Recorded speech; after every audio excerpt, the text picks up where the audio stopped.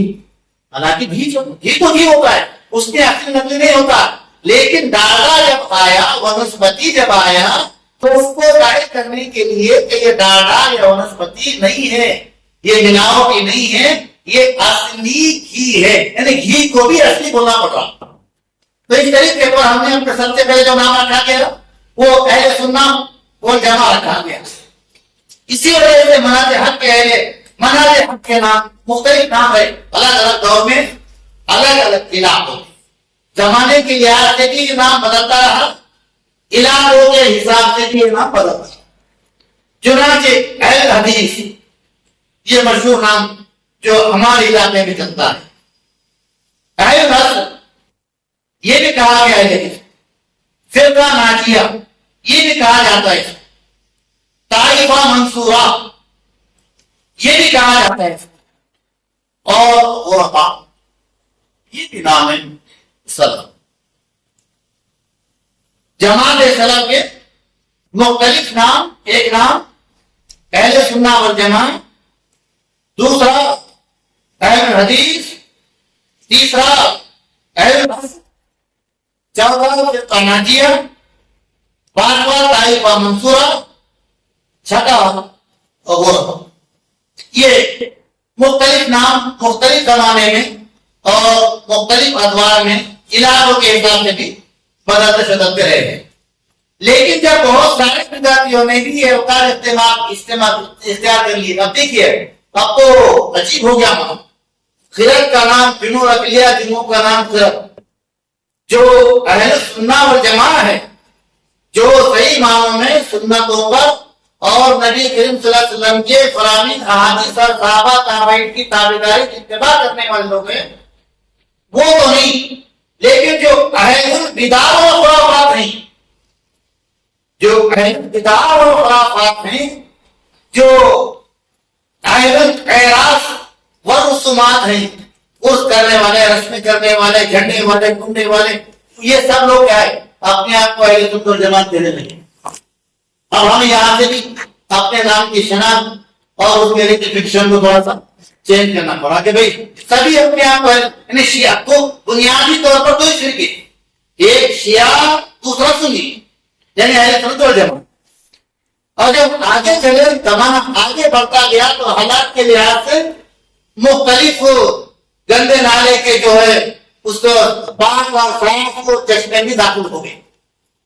اہل سنت والجماعت وہ صافی چشمہ، وہ پاک چشمہ، وہ بہترین پانی جو کتاب اللہ سنت رسول اللہ سے رزق ٹپک کے جمع ہوا تھا، اس پانی میں کیا ہوا، نالیاں مل گئی، بدعتیوں کی بھی آ گئی، اور جو ہے اعتدال کی بھی آ گئی ہے، اور فکری جو ہے انحراف کرنے والے ان کی بھی آ گئی ہیں۔ مختلف قسم کے گندے پانی کے نالیاں اس میں جب جمع ہو گئی تو اپنی تمیز اور اپنی پہچان کے لیے ہم کو کتاب اللہ اور سنت رسول اللہ کی طرف منسوخ کرنا پڑا، اور کہنا پڑا کہ ہم وہ سنی ہیں جو صرف اور صرف اور صرف کتاب اللہ اور سنت رسول اللہ کے فالوور ہیں۔ کیوں ہم سلفی ہیں؟ اس لیے ہم کو اپنے آپ کو سلفی کہنا۔ چنانچہ ایک تاریخی بات ہے کہ 1438 میں کویت میں ایک بڑی کانفرنس ہوئی، اس کانفرنس میں عرب علماء جدید اس وقت کے سبھی موجود تھے، اور اس کانفرنس میں یہ بات طے پائی کہ جہاں اہل سنت والجماعت کا صحیح مفہوم مقرر کیا گیا اور واضح کیا گیا کہ اہل سنت والجماعت کے مختلف نام ہیں، جیسے اہل حدیث، اہل اصل، فرقہ ناجیہ، طائفہ منصورہ، اہل حق، السلفیہ وغیرہ۔ یہ وہاں پر ایک ہم طے پائی کہ یہ سب مل کے جو ہے اہل جماعت، اہل سنت والجماعت۔ اہل سنت والجماعت یہ کیا ہے؟ تو کہتے ہیں کہ اہل سنت والجماعت سنت لحاظ نبوت سے اہل حق کے لیے بولا جاتا ہے، یعنی اللہ کے نبی صلی اللہ علیہ وسلم کے زمانے سے ہی یہ لفظ جو ہے یہ بولا گیا۔ چنانچہ ابن عباس رضی اللہ تعالیٰ عنہ فرماتے ہیں یوم تبیض وجوہ وتسود وجوہ، قیامت کے دن اہل سنت والجماعت اور اہل علم کے چہرے روشن ہوں گے، اہل بدعت اور اہل ضلالت کے چہرے سیاہ کالے ہوں گے۔ یہ ان کی تفسیر میں، تفسیر ابن کثیر میں یہ بات موجود ہے کہ انہوں نے کہا قیامت کے دن اہل سنت والجماعت انہی کے چہرے روشن ہوں گے، اور باقی جو لوگ ہوں گے بدعتی وغیرہ ان کے چہرے سیاہ اور کالے ہوں گے۔ امام احمد رحمہ اللہ فرماتے ہیں کہ اہل سنت یہ اہل علم، اصحاب حسن اور سنت کو مضبوطی سے تھامنے والوں کا مذہب ہے۔ اہل سنت کا مطلب، اہل سنت کا مطلب یہ ہے کہ یہ علم والے ہوتے ہیں، صحابہ اور تابعین کے آثار اور ان کے طریقے پر چلنے والے ہوتے ہیں، اور مضبوطی سے ان کو تھامے رہتے ہیں۔ اور فرمایا کہ یہ مذہب صحابہ کے زمانے سے آج تک چلا آیا ہے اور قیامت تک کے رہے گا۔ اللہ کے نبی علیہ السلام نے ارشاد فرمایا طائفہ منصورہ جو ہے یہ قیامت تک کے باقی رہے گا، یہ کبھی ختم نہیں ہوگا۔ ہاں ذلت کے ساتھ کم رہے گا مگر رہے گا ضرور۔ سفیان ثوری رحمۃ اللہ علیہ فرماتے ہیں کہ میں تمہیں اہل سنت کے بارے میں خیر کی وصیت کرتا ہوں کیونکہ یہی غربا ہے۔ اہل سنت کے بارے میں کہ خیر کی وصیت کرتا ہوں، ان سے محبت رکھو، ان سے ملو، ان کی جماعت میں شریک رہو، نیک کاموں میں ان کا تعاون کرو، برائی سے روکنے میں ان کی مدد کرو، ان کے ساتھ ان کے قدم قدم ان کے شانے پر شانے رہو۔ میں تمہیں اس طرح کی وصیت کرتا ہوں کیونکہ یہی غربا ہے۔ جیسا کہ میں نے اوپر کہا یہ بھی اہل حدیث اور سلفیت کا ایک نام ہے، ایک نام۔ یہ آگے میں آپ کو بتاؤں گا غربا کی تعریف کیا ہے۔ حدیث میں جو ہے مختلف اس کے لیے الفاظ آئے ہیں اور مختلف کے جو اوصاف آئے ہیں وہ آگے ابن حجر رحمہ اللہ فرماتے اہل سنت جنہیں ہم اہل حق کے نام سے جانتے ہیں، اہل حق، اہل سنت یعنی اہل حق، یہ دراصل صحابہ، تابعین، تبع تابعین، اصحاب حدیث، فقہاء اور ان کے نقش قدم کی پیروی کرنے والوں کی جماعت ہے۔ فقہاء سنتے ہی کام گرم نہیں کر دینا، فقہاء سے مراد وہ فقیہ کہ جس کا اجتہاد قرآن اور سنت کے مطابق ہے، وہ فقہ۔ میں یرید اللہ بخیرا یفقہہ فی الدین، اللہ جس کے ساتھ بھلائی کا ارادہ کرتا ہے اللہ تعالیٰ اس کو دین کی سمجھ آتا ہے۔ علم نہیں، دین کا علم تو میں آپ زید عمر نظر کوئی بھی حاصل کر لے، دین کا علم حاصل کرنا الگ چیز۔ اب بڑا سوال آتا ہے، بڑے مفتی، بڑے بڑے پگڑی والے، بڑے بڑے جبے والے لوگ جن کو مفتی کہتے تھکتے نہیں، انتہائی غلط، انتہائی قرآن حدیث کے خلاف جو فتوے ان کے ہوتے ہیں اور ان کا منہج جو ان کا طریقہ ہوتا ہے ان کے تعقیب ہوتا ہے، اور لوگ پوچھتے ہیں کہ کیا بڑا عالم اس کو پتا نہیں کیا؟ وہ پتا ہے کہ نہیں، مجھے نہیں پتا، مجھے تو یہ پتا ہے کہ اللہ کے پیارے نبی السلام نے ارشاد فرمایا اللہ جس کے ساتھ بھلائی کا ارادہ کرتا ہے تو اس کو دین کی سمجھ دیتا ہے۔ سمجھ کے ڈگری ہونا ضروری نہیں، عالم ہونا، حافظ ہونا، قاری ہونا، فاضل ہونا، مفتی ہونا، یہ ڈگریاں نہیں، سمجھ اللہ تعالیٰ اس کے دل کو کھولتا ہے، اس کے سینے کو کھولتا ہے اور اس کو دین کی وہ سمجھ ملتی ہے جو اصل میں پاکیزہ دین کا ماخذ ہے، اصل وہ چیز اس کو مل جاتی ہے۔ صدیق حسن خان رحم اللہ بڑے موثر جماعت ہی گزرے ہمارے. میں کیا بیان کروں آپ سے کہ ایسے ایسے لوگ ہماری جماعت میں گزرے ہیں. دیکھیے آفتاب، دیکھیے مہتاب. اور اگر مختصر میں تعارف بناؤں تو یہ ہے کہ آج ہمارے پاس ہندوستان، پاکستان، بنگلہ دیش میں اردو ترجمے احادیث کے سیاستہ اور موطا امام مالک، یہ 7 کتابوں کے اردو ترجمے اگر ہمارے پاس ہیں، بعد میں ہم نے کر لیے وہ بات الگ ہے، لیکن پہلے سب سے پہلے جو ترجمے ہمارے گھروں میں، ہمارے مدارس میں اور ہماری مسجدوں میں پہنچے، یہ انہی کی کاوشوں اور انہی کی خیانتوں کا نتیجہ تھا. جنہوں نے علماء کو، جو قابل قدر علماء تھے، مولانا مسیح الزمان صاحب، مولانا وحید الزمان صاحب، یہ حیدرآباد کے تھے، نواب حیدرآباد کے تھے، لیکن انہوں نے ان کو بھوپال بلا لیا اور بھوپال بلا کے بڑے اچھے وظیفے تھے جنہوں نے ان کو دنیا کے جھنجھٹوں سے پاک کیا. دینی کے نماز فجر پڑھائی، اس کے بعد سائیکل پہ بھاگا ٹیوشن پڑھانے کے لیے پورے چیزوں سے ان کو بے نیاز کر دیا ان کے بھائی، اور بلا کے سیاہ سکتاؤں 6 کتابیں حدیث کی مشہور اور موطا امام مالک، یہ 7 کتابوں کی انہوں نے ترجمہ کیا. اور بڑے مصنف تھے، بڑے لکھنے والے تھے. انہوں نے کہا ہے کہ اہل سنت والجماعت یہ حدیث پر چلنے والے، رسول اللہ صلی اللہ علیہ وسلم کی اتباع کرنے والے پکے موحدین کتاب و سنت کو مضبوطی سے تھامنے والے کو کہیں گے. اہل سنت کی تعریف ہے. اہل سنت کس کو کہتے ہیں؟ یہ دیوار میں بھی دلی نہیں،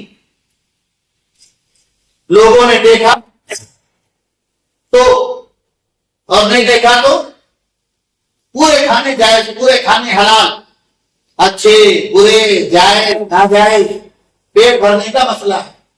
تو کہا کہ نہیں، سچے پکے جو متبعین ہیں انہی کو اہل سنت یا اہل حدیث کہا جائے گا، اور یہی مسلک ہے، یہی منہج ہے اس جماعت کا. سفیان ثوری رحمۃ اللہ علیہ فرماتے ہیں اگر تمہیں پتا چلے کہ مشرق میں ایک آدمی سنت کے مطابق عمل کر رہا ہے اور مغرب میں ایسٹ میں ایک ہے، ویسٹ میں ایک ہے، تو ان کو میرا سلام پہنچاؤ اور ان کے لیے دعا کرو کہ یہ لوگ جو ہے بہت تھوڑے لوگ، بہت تھوڑے لوگ، اتنے تھوڑے. حدیث میں ہے، مسلم کی روایت ہے، اللہ کے نبی السلام نے ارشاد فرمایا لوگوں کی مثال ایسی ہے جیسے کہ 100 اونٹ ہیں. لوگوں کی مثال جیسے 100 اونٹ، لیکن سواری کے لائق ایک بھی نہیں. اللہ، 100 اونٹ ہیں، سواری کے لائق ایک بھی نہیں. یا تو بچے ہیں، یا تو بیمار ہیں، یا تو مر گئے، ایک بھی سواری کے لائق نہیں ہے. تو یہ کثرت دے کر کیا کریں گے ہم؟ جی بڑی جماعت دے کر کیا کریں گے ہم؟ چند افراد ہو، پختہ ہو، عقیدے میں، عمل میں، معاملات میں، عبادات میں، ساری چیزوں میں قرآن اور حدیث کے حقیقی معنوں میں متبع ہیں، چاہے وہ تھوڑے ہی ہو. اور جب وہ تھوڑے ہوتے ہیں فرق نہیں پڑتا ہے، کم من فئۃ قلیلۃ غلبت فئۃ کثرۃ بإذن اللہ. قلیل ہے، کم من فئۃ قلیلہ، چھوٹے کم مختصر لوگ میں جو ہوتے ہیں اللہ کے حکم سے وہ غالب آ جاتے ہیں. یہ جو آج کثرت آپ محبوب نگر میں دیکھ رہے ہیں، انہی ہمارے اخلاق جو اکثر و بیشتر دنیا سے گئے ہیں، اور مشکلات چند لوگ رہ گئے، 2-3 مشکل تھے بس جنہوں نے وہ تاریخ دیکھی ہے، بہت کم لوگ رہ گئے ہیں. لیکن ان کا خلوص، ان کی الہیت، ان کی کوششیں، ان کی محنت اور ان کی جدوجہد جو ہے یہ آپ کے سامنے ہے، جو کچھ کہ آج کی نسل دیکھ رہی ہے. تو فرمایا کہ مشرق میں اگر ایک ہے، مغرب میں اگر ایک ہے، تو ان کو میرا سلام کہنا، ان سے محبت رکھنا اور ان کے لیے دعا کرنا، کیونکہ یہ دنیا میں بہت کم لوگ ہیں. شیخ الاسلام ابن تیمیہ رحمۃ اللہ علیہ فرماتے ہیں جس طرح بدعت سے اس طرح انتشار پھیلتا ہے۔ سنت وہ چیز ہے اور سنت کی وہ برکت ہے کہ اس میں اتحاد قائم ہوتا ہے، بدعت میں انتشار ہوتا ہے۔ اور بدعت کیسی ہے؟ مریم نگر کی بدعت الگ، حیدرآباد کی بدعت الگ، کرنول کی بدعت الگ، کربال کی بدعت الگ۔ تو اس طرح سے بدعتیں زمانے کے لحاظ سے، حالات کے لحاظ سے، وقت کے لحاظ سے مختلف ہوتی ہے، الگ الگ ہوتی ہے۔ چنانچہ ہم دیکھتے ہیں رسومات چاہے شادی کے ہوں یا موت و حیات کے ہوں، الگ الگ ہر علاقے کے حساب سے الگ الگ ہوتے ہیں، لیکن سنت ایک ہی ہوتی ہے۔ مشرق سے مغرب تک، شمال سے جنوب تک، دنیا کے آخری کنارے تک جہاں بھی آپ جائیں گے سنت سنت ہی رہے گی، اس میں کوئی تبدیلی نہیں ہوتی۔ اہل حدیث جیسا کہ ہمارے پاس متعارف ہے، اللہ رب العالمین نے حدیث کا لفظ قرآن و سنت کے لیے استعمال کیا۔ قرآن کے لیے بھی حدیث کا لفظ آتا ہے اور سنت کے لیے بھی حدیث کا لفظ آتا ہے۔ چنانچہ اللہ تعالیٰ فرماتے ہیں اللہ نزل احسن حدیث، اللہ نے بہترین کلام نازل کیا اور فرمایا ما کان حدیثا یفترا، کہ یہ لوگ گھڑے جانے والے کلام کی اتباع کرنے والے ہیں۔ فرمایا فلعلک باقٍ نفسک علی آثارہم ان لم یؤمنوا بہذا الحدیث اسفا، اگر وہ اس کلام پر ایمان نہ لائے تو لگتا ہے کہ مارے افسوس کہ آپ اپنے آپ کو ہلاک ہی کر لیں گے۔ پھر فرمایا فلیأت بحدیث مثلہ، اور فرمایا افمن ھذا الحدیث تعجبون، اور فرمایا فبأی حدیث بعدہ یؤمنون۔ تو اس طرح سے مختلف مقامات پر اللہ نے اپنی کتاب قرآن مقدس کو بھی حدیث کہا ہے۔ اور نبی کریم صلی اللہ علیہ وسلم نے ارشاد فرمایا، آپ کی حدیث ہے کہ آپ ارشاد اصدق الحدیث کتاب اللہ، خطبہ مسنہ میں ہم سنتے ہیں کہ سب سے سچی بہترین جو کلام ہے، اچھی جو بات ہے، وہ اللہ کی کتاب ہے، سچی کتاب ہے۔ اسی طرح کے بعد صلی اللہ علیہ وسلم نے اپنی باتوں کو بھی حدیث قرار دیا۔ نزل اللہ من سمع منی حدیثا، فرمایا کہ اللہ تعالیٰ اس بندے کو تر و تازہ رکھے جو مجھ سے حدیث سنے اور پھر لوگوں تک اس کو پہنچائے۔ لہذا اہل حدیث کا جو لفظ آیا ہے اس کے معنی ہوں گے قرآن اور حدیث والا۔ اہل حدیث کا معنی قرآن اور حدیث کا فالوور، قرآن اور حدیث پر چلنے والا، اس کو کہیں گے آپ اہل الحدیث یا اہل حدیث۔ اہل حدیث یہ حدیث کا مترادف ہے، یعنی حدیثی کے معنی، اثر کے معنی حدیثی کے معنی میں آتا ہے۔ سفارہ رحم اللہ کہتے ہیں اہل اثر سے وہ لوگ مراد ہیں جو اپنی عقیدات کتاب اللہ و سنت رسول اللہ، صحابہ تابعین سلف صالحین کے مناسب حفظ کرتے ہیں۔ وہ لوگ جو اپنے عقیدے کو، اپنے عمل کو کتاب اللہ، سنت رسول اللہ، صحابہ اور تابعین کے مسلک سے حفظ کرتے ہیں، ان کو جو ہے اہل اثر کہا جاتا ہے۔ طائفہ منصورہ، اس کے بارے میں حدیث میں پیشن گوئی ہے کہ لا تزال طائفہ، یعنی ہر زمانے میں یہ لوگ موجود رہیں گے۔ یہ کوئی نئی پیداوار، عام طور پر ایک لفظ سنے آتا ہے آپ کو کہ یہ نوز اللہ انگریز کے زمانے کی پیداوار ہے، یہ نئی پیداوار ہے۔ یہ ہرگز نہیں ہے، کسی کے دھوکے میں مت آنا، یہ اللہ کے نبی السلام کے زمانے سے ہے اور قیامت تک ان کا وجود رہے گا۔ فرقہ ناجیہ حدیث میں ہے، پیارے نبی السلام نے فرمایا میری امت میں 73 فرقے ہوں گے، صرف ایک فرقہ جو ہے جنتی ہوگا۔ پوچھا گیا ان کو، کہا کہ جو میرے اور میرے صحابہ کے طریقے پر چلنے والے ہوں گے۔ اسی طریقے پر غربہ، جیسا کہ میں نے کہا میں آپ کو بتاؤں گا، غربہ اس کی بھی اصل نکلتی ہے بادل اسلام غریباً وسيعود کما بدا، کہ اسلام اجنبی تھا، اسلام جب آیا تو لوگ اس کو نہ پہچانتے تھے، پھر ایک زمانہ وہ آئے گا کہ اسلام دوبارہ اجنبی بن جائے گا۔ اس کی صفت کیا ہے؟ جو لوگوں کے ذریعے بگاڑے ہوئے اللہ کی دین کی اصلاح رسول اللہ صلی اللہ علیہ وسلم کی سنتوں کے ذریعے کریں گے۔ یہ لوگ غربا بگڑے ہوئے دین کی اصلاح کریں گے رسول کے سنت کے طریقے پر۔ دوسری صفت، یہ بہت زیادہ لوگوں میں تھوڑے ہوں گے، یعنی کثرت میں ان کی قلت ہوگی، دوسرے لوگ زیادہ ہوں گے، یہ لوگ تھوڑے ہوں گے۔ تیسرے ان کی صفت کہ صحابہ کرام کے منہج کو، ان کے طریقے کو مضبوطی سے پکڑنے والے ہوں گے۔ ایک اور ان کی صفت یہ دین کی حفاظت کے لیے، اپنے دین کو بچانے کے لیے بھاگے بھاگے پھریں گے۔ ایک وقت ان پر ایسا شدید آئے گا کہ ان کو دین بچانا مشکل ہو جائے گا، تو یا پھر رونا فی الحال زمین میں بھاگتے رہیں گے اپنے دین کو بچانے کی۔ اور ان کی ایک اور صفت، جب لوگ فاسد ہو جائیں گے تو اپنی اور دوسروں کی اصلاح کرنے والے ہیں۔ جب لوگوں میں خرابی آئیں گی تو وہ اپنی اصلاح بھی کریں گے اور دوسروں کی اصلاح بھی کریں گے۔ ایک اور ان کی صفت، وہ اس وقت اللہ کی کتاب کو تھامیں گے جب لوگ اس کو چھوڑ چکے ہوں گے، لوگوں نے عمل کرنا چھوڑ دیا ہوگا، تو اس وقت یہ اللہ کی کتاب کو تھامے رہیں گے۔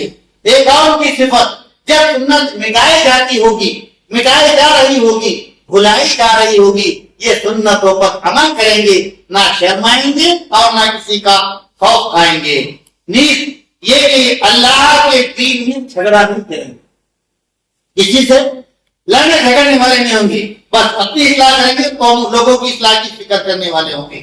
اور ان کی ایک اور فکر بیان کی جاتی ہے کہ گنہگار کی یہ تکفیر نہیں کریں گے، یعنی کہ گنہگار کریں گے لیکن یہ نہیں کہیں گے کہ گنہگار یہ کافر ہو گیا، یہ اسلام سے نکل گیا۔ تو اس طریقے پر ان کی جو ہے مختلف صفتیں بیان کی گئی حدیث میں، جس کو غربا کہا جاتا ہے۔ ہمارا منہج جو ہے وہ منہج سلف ہے، جس کا معنی کتاب اللہ سنت رسول اللہ پر عمل کرنا، اور جس کا معنی تابعین پر عمل کرنا، کہ یہ قرون خیر کا زمانہ ہے، یہ بھلائی کے زمانے ہیں۔ اللہ کے رسول کی حدیث ہے، سب سے بہترین زمانہ میرا، اس کے بعد والوں کا اور اس کے بعد والوں کا، یعنی صحابہ کا، تابعین کا اور تبع تابعین کا۔ ان خیر قرون کے زمانے کے لوگوں کے فہم کے مطابق، ان کی سمجھ کے مطابق، ان کے سکھائی ہوئی چیز کے مطابق، ان کے بتائے راستے کے مطابق قرآن کو سمجھنا، حدیث کو سمجھنا اور اپنے عقیدے کو، اپنے عمل کو درست کرنا، یہی ہمارا منہج ہے، یہی ہمارے منہج کا مقصد ہے، یہی منہج سلف ہے، اسی کو منہج سلف کہتے ہیں۔ اتنی لمبی بات ایک گھنٹے سے جو کہی ہے، اگر مجھ سے کوئی پوچھے کہ یہ لمبی چوڑی بات نہیں، مختصر بتا دو، تو مختصر چند چیزیں میں بتا دوں کہ منہج سلف کس کو کہتے ہیں؟ بیک نظر، اس مسلک میں اعتدال کا حسن ہے، خوبصورتی، یہاں ضابطۂ حیات اسوہ رسول صلی اللہ علیہ وسلم موجود ہے کہ ہماری زندگی کا مقصد اللہ اس کے رسول کی اتباع کرنا۔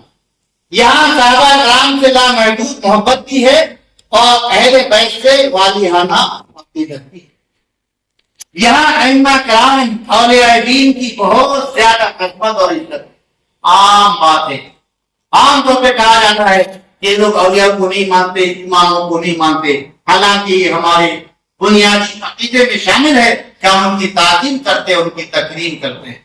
یہاں صحیح حدیث کو ائمہ کے قول پر ترجیح دینے کا ذوق بھی ہے۔ کوئی بھی باپ ہو، دادا ہو، استاد ہو، بڑا ہو یا بڑوں کا بڑا ہو، اگر صحیح حدیث آ جائے تو بس وہ ہمارے لیے کافی۔ اذا صح حدیث فهو مذہبی، یہی ہمارا مسلک ہے، یہی ہمارا مذہب ہے۔ یہاں احکام شریعت کی پیروی بھی لازم ہے اور نفس کو پاک کرنے کا شکر بھی۔ ہم احکام شریعت کی پیروی بھی کرتے ہیں اور اپنے نفس کو پاک کرنے کی جو کوشش ہے وہ بھی کرتے رہتے ہیں۔ یہاں آسانیاں دینے اور تنگیوں سے نکالنے کی ایک خوبصورتی موجود ہے۔ بشیرو ولا تنفروا، یسیرو ولا تعسروا، بشیرو ولا تنفروا، حدیث ہے۔ تو آسانیاں دی جاتی ہے، شریعت میں کیا آسانی ہے اس پر عمل کرو، جو تنگی ہے اس کو چھوڑ دو، یا خوشخبریاں عام کرنے اور نفرتوں سے دور کرنے کی کاوش کی جاتی ہے۔ یہاں اکابر پرستی کے مقابلے میں قرآن اور سنت کی پالن، یہ بڑا کٹھن معاملہ ہے۔ سب سے مشکل کام یہی ہے۔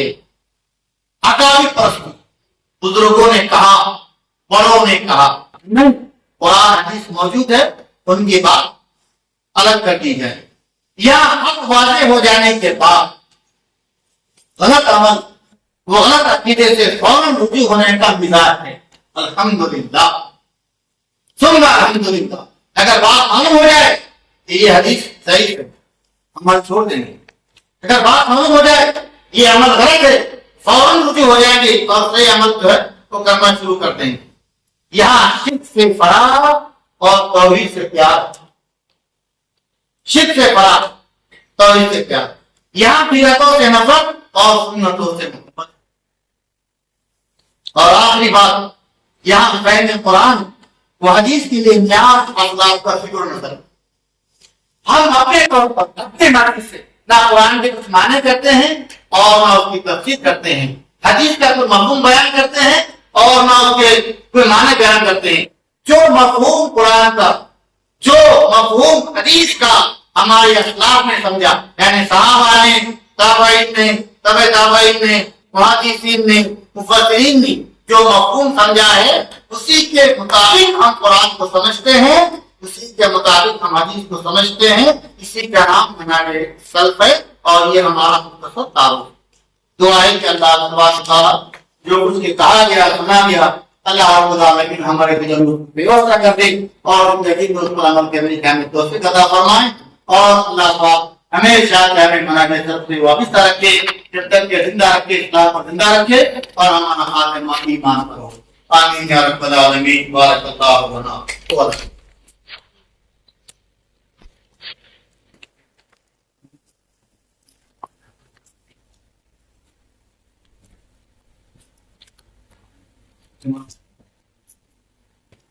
اچھا دیکھیے یہ کہا گیا ہے کہ شاید آپ کنفیوز ہو گئے, آپ یہاں میں سمجھ میں آیا وہ یہ کہ یہاں ہمیں مسلک میں یا مناظر سلف میں کیا ہے, آسانیاں دینے اور تنگیوں سے نکلنے. خوبصورت آسانیاں دینے کے خطے سے مسلسل بارش ہو رہی ہے تو آپ نے سنا ہے اللہ صلی اللہ علیہ وسلم کہا جاتا ہے. کیوں؟ اس لیے کہ کہیں آپ کو تکلیف نہ ہو. یا جیسا کہ آدمی بیمار ہے, وضو کرنا ہے, نماز کے لیے وضو ہے لیکن بیمار ہے, آسانی اس کے لیے کیا ہے, اب بیمار ہے تو وضو کرنا مشکل ہے, آسانی کیا ہے تیمم کرنا. اتنا بیمار ہے کہ وہ وضو نہیں کر سکتا, پانی استعمال نہیں کر سکتا تو وہ تیمم کر لے. ٹھہر کر نماز پڑھنا ہے, کھڑے ہو کر نماز پڑھنا ہے, یہ ضروری ہے, لیکن اتنی تکلیف میں ہے وہ کہ وہ ٹھہر نہیں سکتا تو وہ بیٹھ کر پڑھ لے, بیٹھ نہیں سکتا وہ لیٹ کر پڑھ لے. تو یہ جو ہے اس کی آسانیاں ہیں. اور تنگی جو ہے اپنے آپ کو مصیبت مشقت میں ڈالنا, غیر ضروری طور پر اپنے آپ کو مشقت میں ڈالنا. کچھ اعمال لوگوں کے ایسے ہیں جو اپنے آپ کو مصیبت میں اور پریشانی میں ڈال لیتے ہیں. اس کی مثال ایسے ہے کہ حدیث کہتی ہے ہر سال ہر خاندان والے کے لیے ایک قربانی کرنا. یہ حدیث کے الفاظ, یہ آسانی ہے.